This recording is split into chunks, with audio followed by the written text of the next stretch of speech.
Hi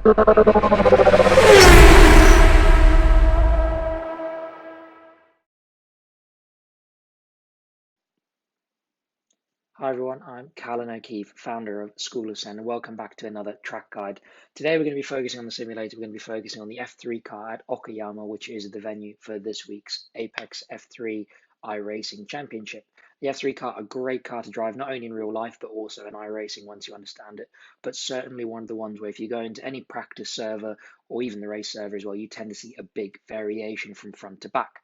And that's because this car has a very, very particular driving style. So we're not only going to shed some light about how to make this car go quickly around Okayama, we're also going to shed some light how to make this car go quickly at any track you go to. So hopefully this will come in handy and find you a bit of free lap time.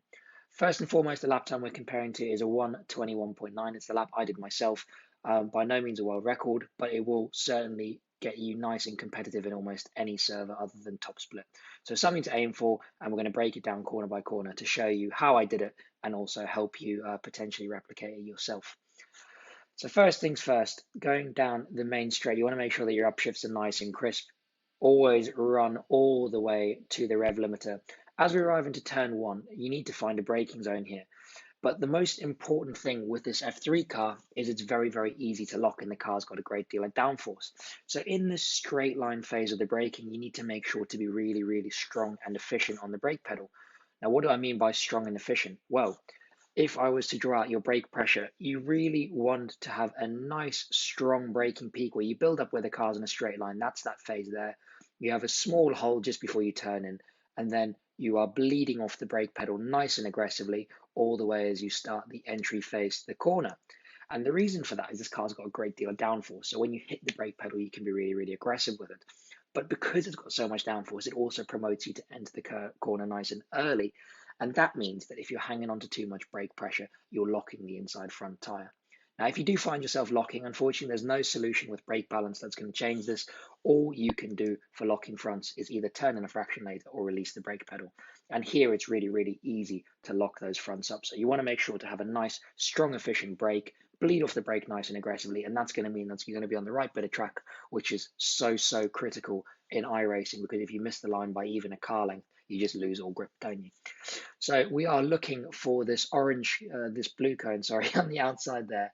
That is your braking point. That's your braking reference. Just before that, you're going to be on the brake pedal nice and efficiently. So if we watch it through, you'll see here on the brake, just at that blue cone. And I'm already starting to think about turning in. I'm keeping the car as straight as I possibly can, but you're starting to think about it. And again, a characteristic here of this F3 car, as I said, it's all about turning in nice and early and in one smooth motion. This car really doesn't like it if you turn in and turn out. It's about being progressive, but also being confident with your initial steering movement. Another trend we're going to see throughout the lap is the fact that you have to use the apex curbs here. And you can see I've angled the car nice and aggressively at this curb in order to run just the end of it. Where, for whatever reason, this car, it does really seem to make you pick up a lot of grip and a lot of rotation at the apex, which allows you to get back on throttle. So in most of the corners, we'll go through any exceptions, but I think it's pretty much a fundamental phase throughout the entirety of the lap. You want to really make sure you are on these apex curves and running almost your inside wheels onto the grass, but obviously not taking it. And that's going to help you pick up a load of extra grip. We're in third gear here. We've managed to get that entry phase nice and dialed in. And from this point onwards, it's all about picking up the throttle and being nice and aggressive with it. There's a big tendency as well to spin. So be mindful of the fact that you might have to manipulate the steering open. Otherwise, you're going to find yourself fighting oversteer mid to exit. However, these two corners are interlinked because as we go into turn two, you can see that if I drove a nice straight line from here, I would be completely in the wrong positioning. So one of the key points in this first sector is working yourself back over to the left before you turn in to turn two. And you can see that there's almost no straight phase. It's all the way over to the right and then straight into the left. This corner changes throughout the course of a race or a practice session because the tires do come up to temperature massively in this car, and the more laps you run, the faster you get. So at the start, this is quite a big brake, but towards the end of your run, you're looking at just a lift or a really, really tiny brake just to give you a bit of front. A nice point for this is you've got this nice blue hut on the right-hand side again. That's a good reference point for your brake or your lift. And once again, the most important thing is your entry line. You can see the track is almost tracing it for you. We can't see the apex curve here, but you've already turned in early in anticipation of understeer because of the natural way of the corner. In real life, the corner is slightly off cambered, and that's what iRacing is reflecting here. So if you don't tuck yourself in nice and early, you just get barrel loads of understeer. The goal again is to take as much apex curve as we possibly can. That hooks you in. But one of the key driving techniques we find in this corner is that you have what's called an overlap with the pedals. So even if you have a tiny bit of brake, you have still the fraction of throttle applied in the car. And what that does is it keeps the weight on the rear and keeps the car nice and stable, and also helps you push your minimum speed. So a really key technique here is always make sure to have a little bit of throttle, even in that entry phase. It's not something you'd normally recommend, but it seems to work for this car at this track. And it means that by this point here, you can just focus on getting back on full throttle and using all the track available to you.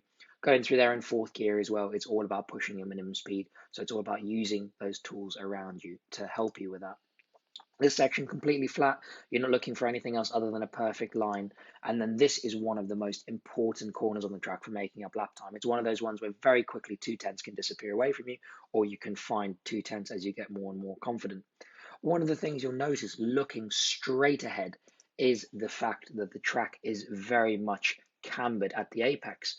So what that means, once again, is we want to have a nice, strong, efficient braking point and bleed off the brakes very aggressively, because we're going to turn in really, really early to use that camber, let it catch the car and roll that entry speed, and hopefully find yourself some lap time.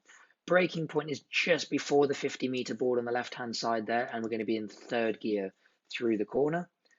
And as you can see, going in really, really early and using that camber. Again, thinking about nibbling that inside curb. Sometimes the speed pushes you a bit past it. That doesn't matter. It's not so critical. But the most important thing is releasing the brake and getting the car in, and then picking up the throttle. Another thing that I see a lot of drivers doing whenever I'm in a practice server or doing coaching is I see drivers running really, really wide here and using, sort of taking themselves out of the camber. It is really, really important that you try and hold the line as much as you possibly can. You can see just how much track I have to the outside there. It's a great deal. You're forcing it as much as you possibly can while still being on throttle and holding that apex. And the reason for that is iRacing really, really likes it when you take less meters. You tend to find a lot more grip on the line. This is where it's decided where the racing line is, and that means that you can find 2/3 very quickly by a simple line change mid to exit. And you can see, contrary to the normal racing belief of using all the track on exit, we're just holding it nice and tight, and that's really, really helping you find grip and also find stability as well, meaning you can pick up the throttle really, really aggressively. Once again, we go to a nice long back straight, focus on those upshifts, making sure they're nice and correct. And then we come to another complex corner because of the way the track is.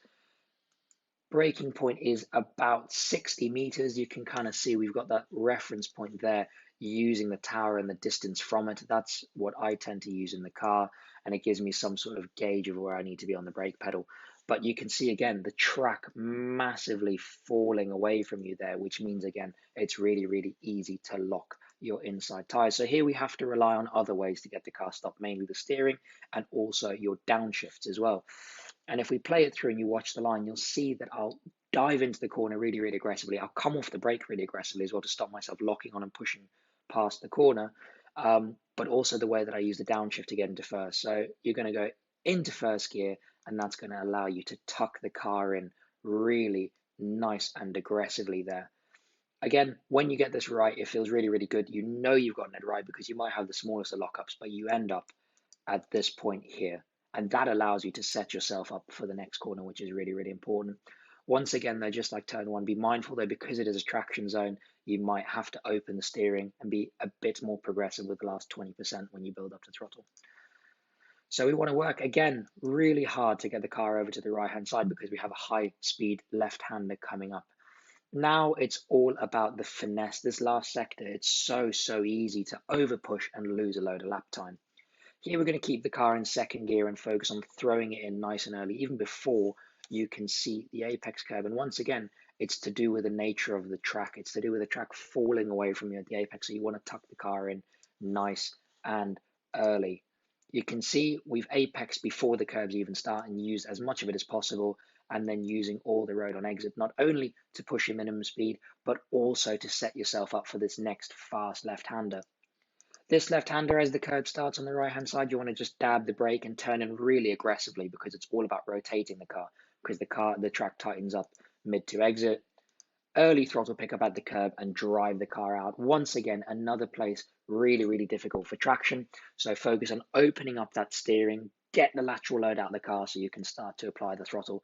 Otherwise, you might find yourself wrestling with the car and maybe ending up on that inside barrier there, which we would like to avoid.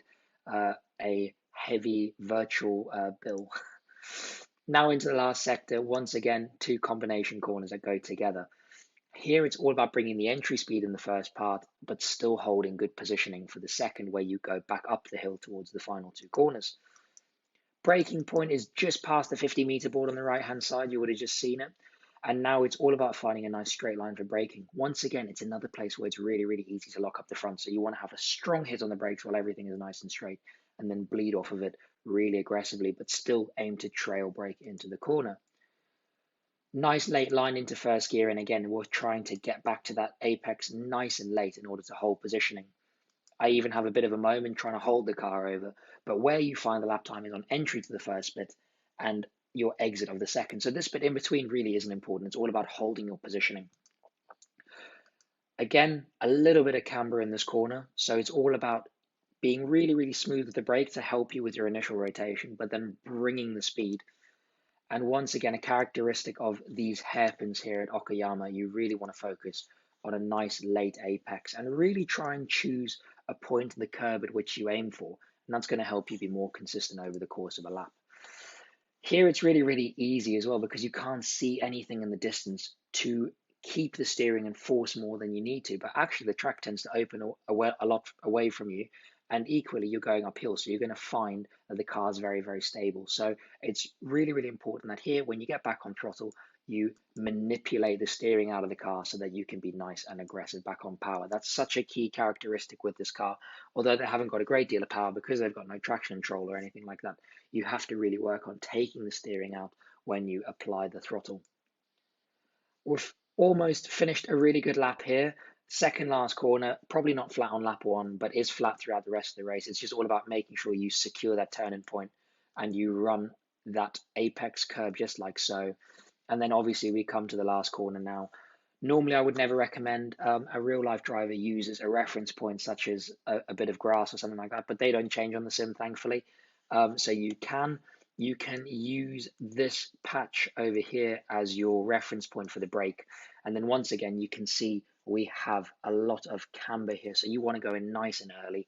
Being a high speed corner as well, we obviously don't want to upset the car using the brakes too much. So again, a nice soft, smooth brake is where you're going to find the lap time here, combined with a really good line. A lot of people do it differently. I choose to go down to third. I feel like it gives you more acceleration, but you can take this in fourth if you don't mind a little bit of understeer mid to exit. But the key thing really is that we get all over this apex curve, because that means from this point onwards, we can be absolutely full throttle, foot to the floor, and driving it out using all of the track on exit.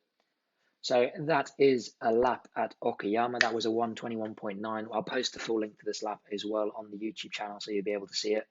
And hopefully this will help you in your next race. We're going to be doing a lot more of these circuit guides. So if there's any cars, any tracks you'd like to see in the future, leave them below in the comments. And if you did find this helpful, really, really appreciate it if you'd give it a like and also subscribe. But until next time, guys, thanks very much. Cheers.